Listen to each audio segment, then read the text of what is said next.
Hola de nuevo a estos vídeos de historia de la filosofía. Hoy tengo que hablar de Galileo, pero no de su sistema científico, sino del influjo que tuvieron sus ideas en las ideas filosóficas. Galileo nació en Pisa el año 1564. Estudió en esa misma universidad, la de Pisa, y allí impartió luego clases de matemáticas. También enseñó matemáticas en Padua. El 4 de agosto de 1597 manifestó a Kepler su adhesión a la teoría copernicana. El Santo Oficio dictó una censura el 24 de febrero de 1616 contra la estabilidad del Sol y el movimiento de la Tierra. Después, el 5 de marzo del mismo año, condenó la obra de Copérnico, los 4 libros sobre las revoluciones de los orbes celestes, aduciendo que las doctrinas de esa obra solamente podían tomarse ex suppositione, o sea, como hipótesis, y no absolute, y no como una realidad. Por estimar que el diálogo sobre los dos máximos sistemas del mundo, tolemaico y copernicano, publicado por Galileo en 1632, tomaba el copernicanismo en el segundo sentido, como algo real, fue prohibido en 1633 y Galileo condenado.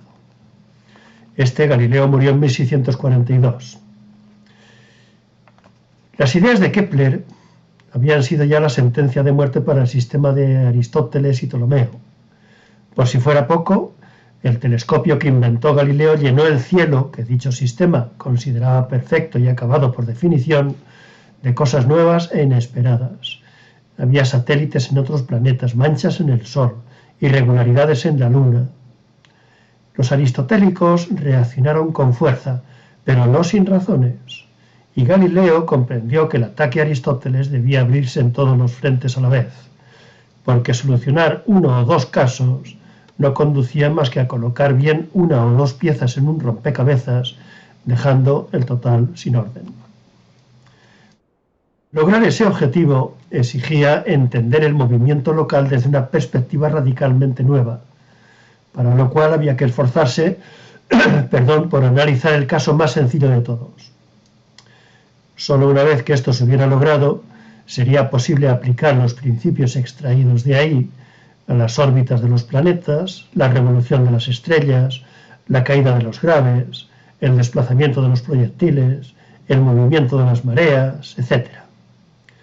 Galileo aprendió lo que debía hacer de Arquímedes, el científico de la antigüedad que se había esforzado por pensar en el peso de un objeto en el aire, luego en el agua, y luego en un medio que no fuera el agua ni el aire, lo que le llevaba a aceptar que la clase más sencilla de movimiento, la más elemental, no podía ser otra que la que se diera en un lugar donde nada influyera en él, lo que nosotros decimos en el vacío.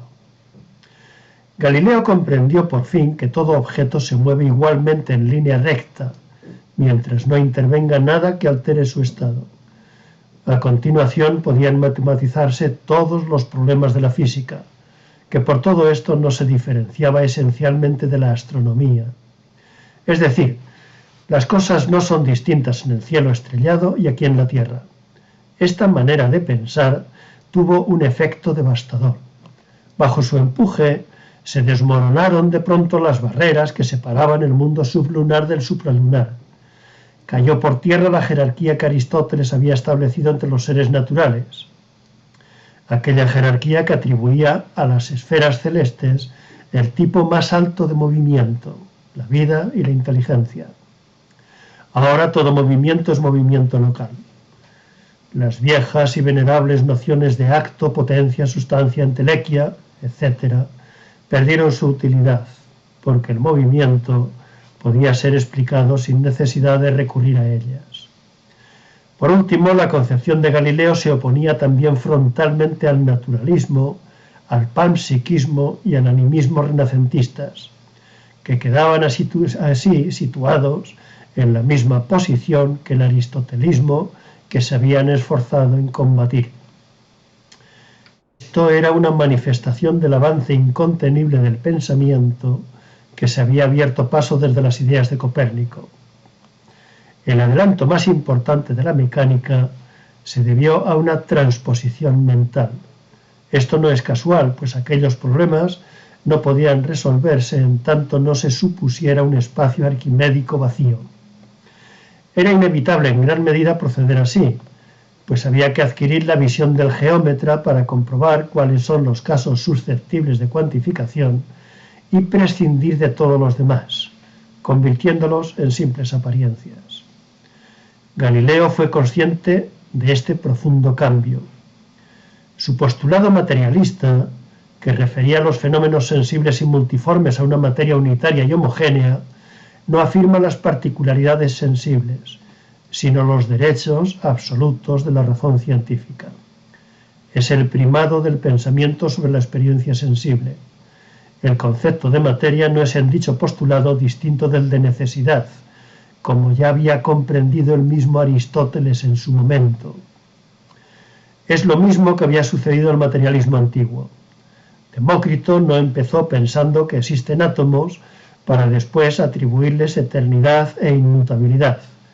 Estas cualidades las había ya afirmado sin discusión la razón en el discurso de Parménides.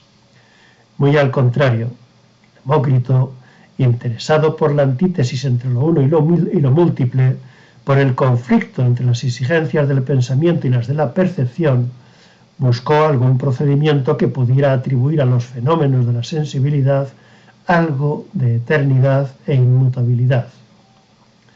De ahí extrajo la necesidad de que existan partículas materiales indivisibles, átomos. Para Galileo era también primordial el hallazgo de la necesidad en la materia, que tenía que traducirse en relaciones numéricas fijas.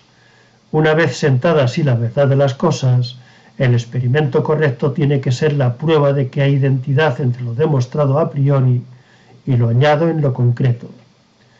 Y si la prueba empírica no llega, no hay motivo para abandonar lo que ha sido correctamente elaborado por el pensamiento, sino solo para aceptar que en la naturaleza no se encuentra un caso que sea ejemplo de lo pensado. Ahora bien, este camino no conduce al estudio de los hechos, sino al establecimiento de los principios sistemáticos generales. La naturaleza es definida por encima de los cambios que se muestran en la percepción sensible según un conjunto de reglas necesarias dotadas de validez general. Cuando los casos particulares mostrados por la experiencia no pueden verse como ejemplificaciones concretas de aquellas reglas, tenderán a ser definidos como casos aparentes, como simples apariencias. En caso contrario, como entidades reales. En el análisis de estos últimos tienen los conceptos del entendimiento su legítimo campo de acción. Esto significa un engrandecimiento sin precedentes de la razón humana, que llegó a adquirir una autonomía desconocida en la historia del pensamiento. No es de extrañar que la filosofía estuviera en este tiempo totalmente penetrada de estos ideales, que ella forjó de manera consciente y se esforzó cuanto pudo por llevarlos hasta sus últimas consecuencias. Buenos días, amigos.